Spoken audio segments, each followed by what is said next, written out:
guys, what's up? Welcome back to my channel. If you're new here, hi, I'm Chelsea. I do videos, lifestyle, fashion, and dance. And today I'm going to be doing a chit chat get ready with me with my best friend, Sam. I'm so excited she's here. I have definitely missed her, and we talk a lot about our life, how we both were injured, roulettes, quarantine life. Mm-hmm. So just a lot. You get to meet Sammy. Yay! Well, let's get into the video. Okay, let's talk about, real quick, start off. Let's talk about how we met. How did we meet? Ooh. Aw, it's a cute story. It is a cute story. You tell it really well. No, you want to make... Okay, I can't tell stories and talk and then possibly cry. Okay? So I'm about to And ask do you, your Sam. makeup. And do my makeup. So I got injured in 2012. And right around that time, Chelsea Hill... Sorry if I sound nasally, it's probably because of my allergies. And she just woke up like literally 5 minutes I just ago. woke up. And she wakes up and she goes, and I was like, I didn't know where I was. I "Whoa." haven't been here in forever, and the layout of the guest bedroom is the same layout as my bedroom, and it messes with my head. But yeah, I was recently injured. Chelsea Hill had just... I love how you say Chelsea Hill. You don't just say Chelsea. You say Chelsea Hill. Chelsea Hill. Cute. Chelsea had just... Chelsea Hill. Chelsea Hill. See, there we go again. Chelsea I Hill. always call you Chelsea Hill. I know. Chelsea Hill started a dance team and was recently in a reality TV show, which I found out about when I was in rehab because of a friend of mine. She was like, hey, like, there's this girl, there's actually this TV show that has a whole bunch of women in wheelchairs and struggling. I'm gonna do it. Got it. She mentioned a reality TV show, and I wasn't interested. I didn't know how long I was going to... I mean, obviously I was told that I was paralyzed, T12 level injury, but I didn't realize that I was going to be paralyzed for, like, a while, you know? Mm-hmm. You know? Mm-hmm. Oh, I feel you. So I didn't want anything to do with anything about, like, People other in chairs. people in chairs. I remember having someone come into rehab and, like, talk to me. I was actually really rude, and I ignored her. Well, I didn't really ignore her. Like, I talked to her, but, there was a lack of interest. Do you know who she is still today? I can't remember her name, but I did see her at a Triumph event. Did you? I did, She and older? I went up to her. She was older. She already had kids, which is one thing that... Yeah. It was something that I couldn't relate to at the time. I was 17. Yeah. So, yeah, I went home. She talked about the show. I wanted nothing to do with it. She, like, played me and was like, I don't get the channel with the service provider that I have, but you have it. So can you record it? And every time I come over and, like, do your nails and hang out, like, we'll watch it. I'll watch it. I was like, all right, whatever. Recorded it. The one, I think I had nothing to watch. I had just finished Vampire Diaries. And the show, I went, like, on my program, like, we recorded shows, and I clicked an episode, and luckily that episode was an episode that Chelsea Hill was on. And for, I think, a year and a half, my mom was like, you should message her, reach out to her, and I was like, no, like, she's Chelsea Hill. She has no time to reach out to people. I didn't know how big you were. You were on a reality TV show. Which is... And so that happened, and I think I put it off for like a year and a half. Figured out life kind of by myself, transfers, all of that stuff, getting dressed, life in a chair. And I kind of got stuck in my life where I was like, I figured out how to basically do basic things and live my life in a chair, but I didn't know how to do life in a chair. And that's where I was like, okay, I need to reach out to Chelsea Hill. So one night I wrote her a very long Facebook message about how I was struggling and everything that I was going through when I was injured and all that stuff. And to my luck, she reached out to me. And you can finish the story. I responded. Chelsea Hill responded to me. And I still have the message, and it was so sweet. And I remember looking at her being like, I could totally be friends with her.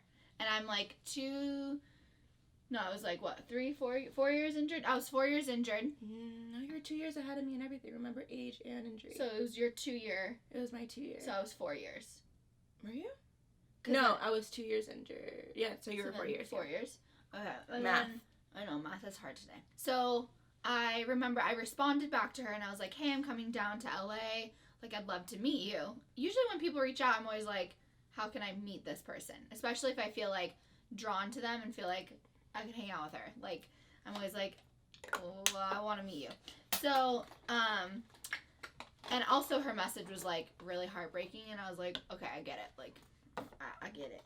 So I went down to the Aquarium of the Pacific, which is a Long Beach performance here in Southern California, and did I invite you or did you? You invited me, and you were like, hey, told I'm you going to about have a couple tickets, like, reserved for you. Like, Oh, if yeah. you want to come. Come. Yeah. And then we met at the Long Beach Aquarium Pacific. That's, like, our anniversary. It is. And, yeah, and then we just hung out and we exchanged numbers, I think, and then she came up to visit. I was moving to LA that year, I think. Yeah, I think I messaged you in October. Aquarium was like, shut up, Victor. Aquarium was like February, I think. Yeah. And I was moving down that. I had just moved down, I think. Because it was 2014. That's the year I moved down to LA. Yeah. So, I moved down to LA, and then I was like, we exchanged numbers, and then she came up, and literally when I moved to LA, it was like the hardest year of my life because, well, actually the year I was paralyzed was probably the hardest. But like after that, it was really hard because I had no friends. I didn't have all my girls. Like, I was in a different place. I didn't know anyone down here. And so I met Sam, and we like instantly clicked. Like, instantly. And she made the process of living in Southern California alone, because I had my own apartment. She made that process so much easier than it would have been if I didn't meet her, because like she made it feel like this was like a new home. She basically like lived with me. Yeah, I was like your unofficial roommate. Official roommate, I don't know. And that was like such a fun year. We just like clicked and we got super close, and then we went to like EDC, we went on trips, we went like everywhere. We were like inseparable. I started living my life. Yeah, it was so fun. And I remember, I think I was the first person you got 2 chairs in the car with. Oh yeah, first person. I think I was driving in your car. Yeah, she drove my car for the first time. And yeah, we did a lot of firsts. Like, definitely the person that I did all my firsts with. Yeah. Aww. And that's how we met, and here we are. How many years later? 5 years later? 6 years later. 6 7 years? later? 5.5. No, I think almost. Because it's 2020. So 4. Yeah. 2014 plus 5 is 19. Plus, right? I would say it's like 5.5 years. Okay, cool. We'll stick to that. We'll just approximately. So that's when we met. Do you want to talk about like our injury? I was injured, like I said, 2012, February 19th? No, February 18th. 18th. It messes with me because Dylan's birthday's on the 17th, and I'm like, and which one was it? And Maria's birthday is like 19th. Injury is like there's a lot of dates that go into February. February 18th, 2012. And now my anniversary. Sorry, my engagement. God, that's so true. February 19th. February and July February are like and July. hard because we have all of our like anniversaries of our accidents, and then also all the birthdays in July. But anyways, how were you injured, Samantha Lopez? I was injured. I lived in a 3-story apartment. My mom moving us into that, thinking it was obviously the safest apartment. She used to still kind of gets up at like 3 o'clock in the morning. I was 17. Lexi was 4 years younger than me, whatever that is. We don't do math here. I don't do math here. She would leave to work in the morning, like at 3 a.m. So she's like, what are the chances of anyone coming to the 3rd floor to try and like break into the apartment? Pretty smart on her behalf. She had trusted that obviously like she had children old enough that like weren't gonna obviously jump on the bed and like fly out a window. Like that never really crossed her mind. She's like, my children are grown. And then there was one night, my sister and I shared a bedroom, and the way to close the window in our bedroom, you had to like physically get up onto the bed to like get the side where like the curtain stick thingamajigger. And so I had to get on the bed to do that, and I'd done it like a million times. We had lived in, I think, to another apartment before that in the same building. So it's something I had done forever, and it was just a freak accident. I got up on the bed, stumbled on some things that were on the bed, and... I thought you were jumping. No? Mm-mm. Oh, you were just getting up. Girlfriend! I know. It's been a while since you actually explained it, I think. Yeah. It's been years since you actually explained it again. I think around you, yeah. Yeah. Yeah, I got up on the bed to close the window, and I like tripped on, I think it was like a Nintendo DS that my sister had on the bed, and like brand new laundry that she had just got done doing. And I went through the screen. You clumsy. I'm clumsy. You're clumsy. Man, we're kind of clumsy. I went through the screen, and to my like luck, my sister caught my ankle, and that pretty much like saved my life because it changed the way I would have landed. If I would have gone straight for the fall, I probably would have like been injured from the neck down or just not survived it. But because she did that, it kind of, I was kind of like reaching for the windowsill, trying to like do, I think sit-ups it was, And when she was no longer able to, like, hold on, I, like, fell and landed sitting down with my legs out in front of me. And I didn't know what happened up until the part where I tried to get up and realized that my legs weren't moving with me. And then my sister, thank you. So, yeah, then my sister came down and my mom came down and 911 was called. They had to cut a gate. I had to get put into, like, the middle of the street because they couldn't even get to me. And next thing I knew, I woke up in the ER throwing up. Did you? And then You threw up what was it? Pizza. Domino's I knew pizza. it. I can't eat Domino's pizza. So we had pizza that night, and then when I, like, obviously all the trauma and, like, the shock and everything, got into the emergency room, threw it up, got put to sleep, and then woke up a couple days later in ICU. And then, yeah. Did you know you were paralyzed instantly? I knew something was wrong. Because I was awake throughout the whole entire thing. Like, I knew something was wrong, and I knew I couldn't move my legs, but obviously, like, you, as, like, an able-bodied before this even happens, like, you see someone in a chair, like, you never think that it was an accident. Yeah. You think they were, like, born with a that. disability. Mm-hmm.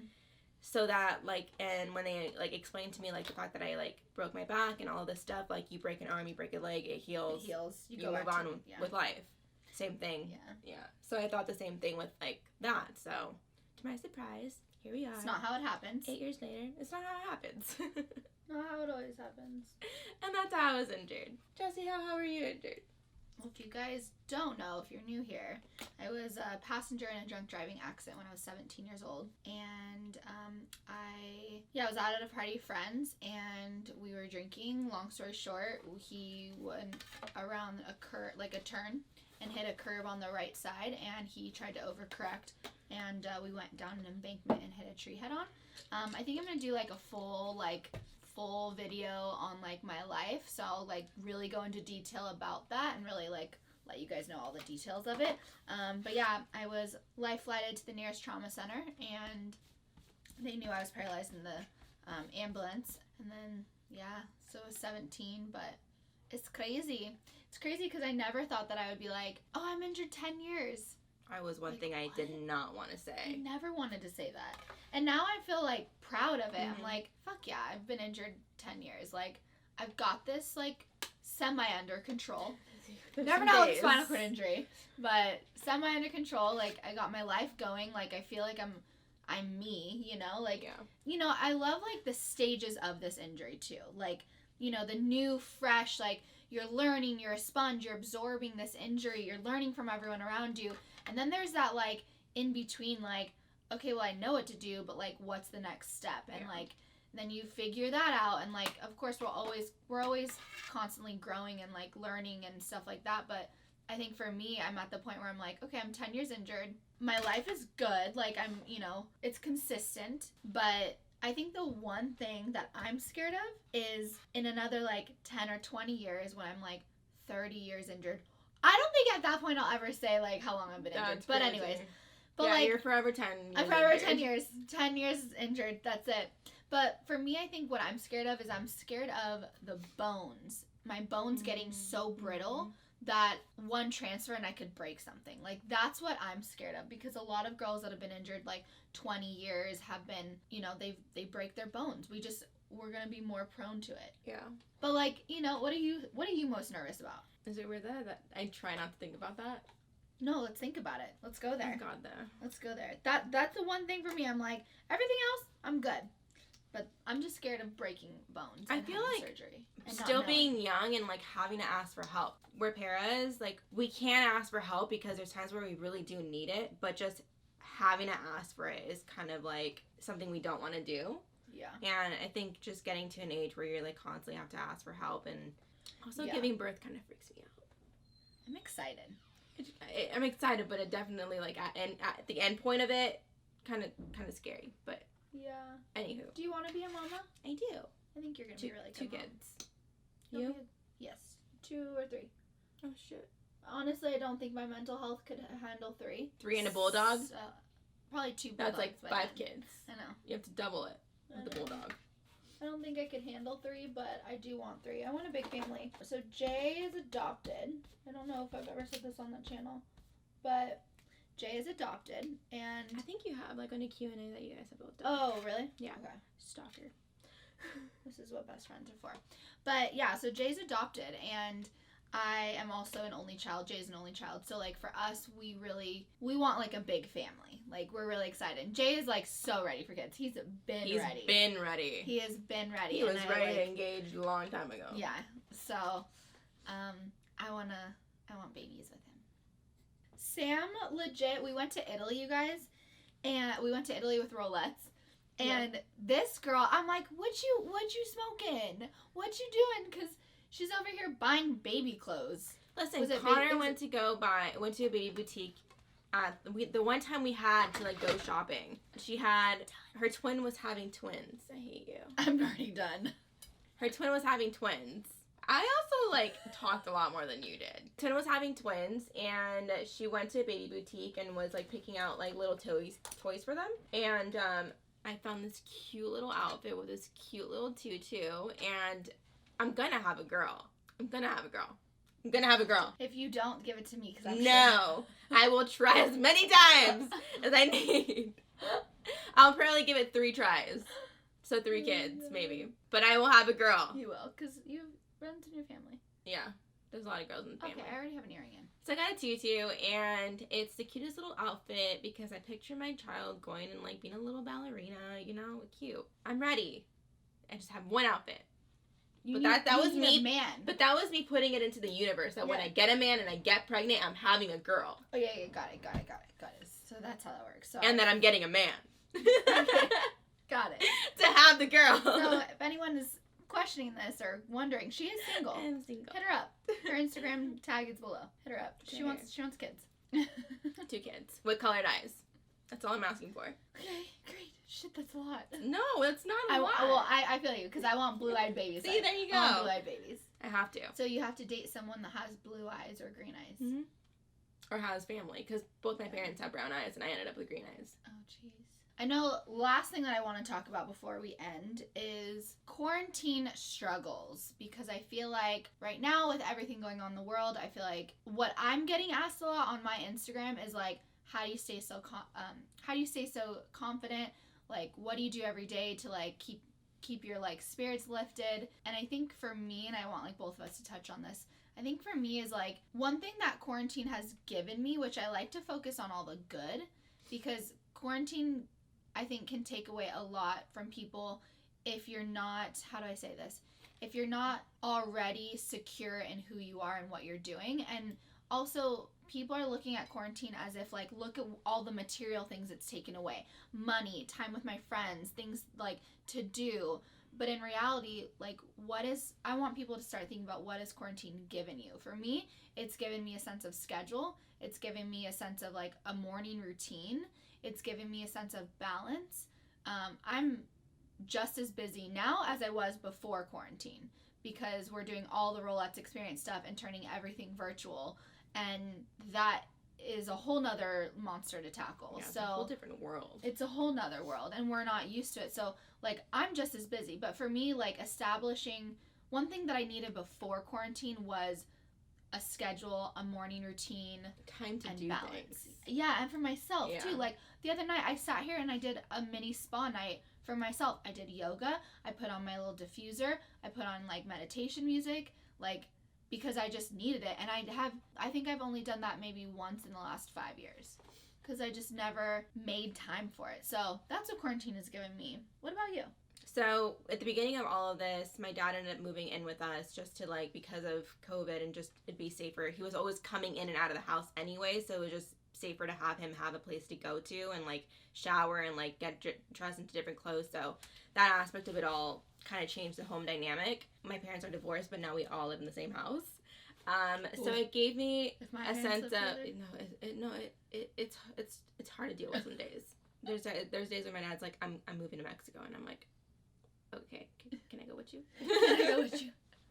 But it's giving me more family time. Definitely. They work in, like, a non-emergency medical field, so I gave them 2 weeks where they didn't have to go to work, and that was more time that I got with them. I think it just brought us closer as a family unit. There was definitely, like, I was doing my own thing. I was never home. Lexi had either a girlfriend or work or school or whatever the case may be. Like, we were all scattered, and, like, we were living in the same home, but nobody really lived together. So I feel like that gave me more family time.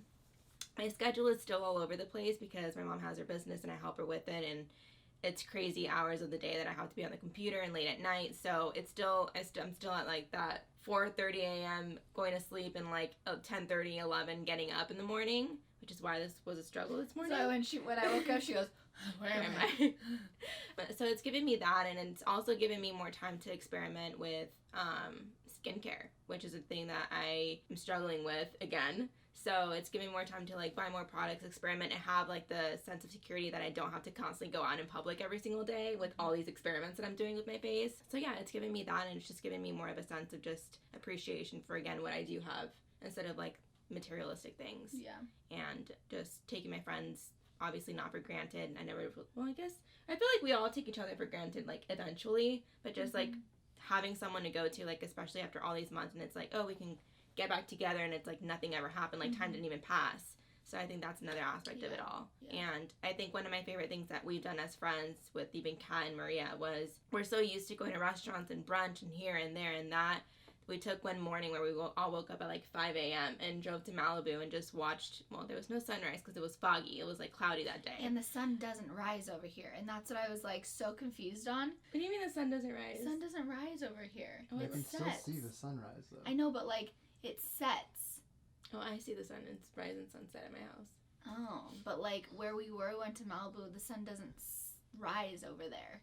Like it rises over the people, but it was too foggy. But yeah, go on. It was too cloudy to see anything. So, but even just all. like sitting in the back of her car and just like having that time listening to music and just absorbing it all, like that was amazing. Then driving over and getting breakfast together, like that was probably the best morning I've had with them in a long, long time. And it felt normal because we're obviously still in COVID. Everyone should obviously stay in their homes unless it's essential for them to leave. That was like one of my favorite things. Yeah. It gives you like a sense of just, okay, I have a good circle of friends around me, and we got this. I completely agree. You know you still are baking, right? No, I bake till I'm done. Oh my goodness. Well, we all know who takes the longest to get ready. If I'm talking, I could have nailed it. I could have probably been done by now. Yeah, because all I need is like my lashes, and that's it. I know. And blush and highlight. Totally. Oh, really? We always give Sam crap about like taking the first longest. one up and She's the the last first one out the door. She's the first one up, the last one out the door. That's just Sam. But she's always the first one up. Like her and Steph are always the first ones up. Steph's up earlier than I am, though. Yeah. I'm just like, Alright guys, so that's it for today's video. We had to give Sam a second to get finished up. But thank you guys so much for watching. I hope you enjoyed our little chat. Do you have anything you want to say? I hope to be back soon. Yay! She'll be back soon. Alright guys, I'll see you in my next video. Bye. Bye.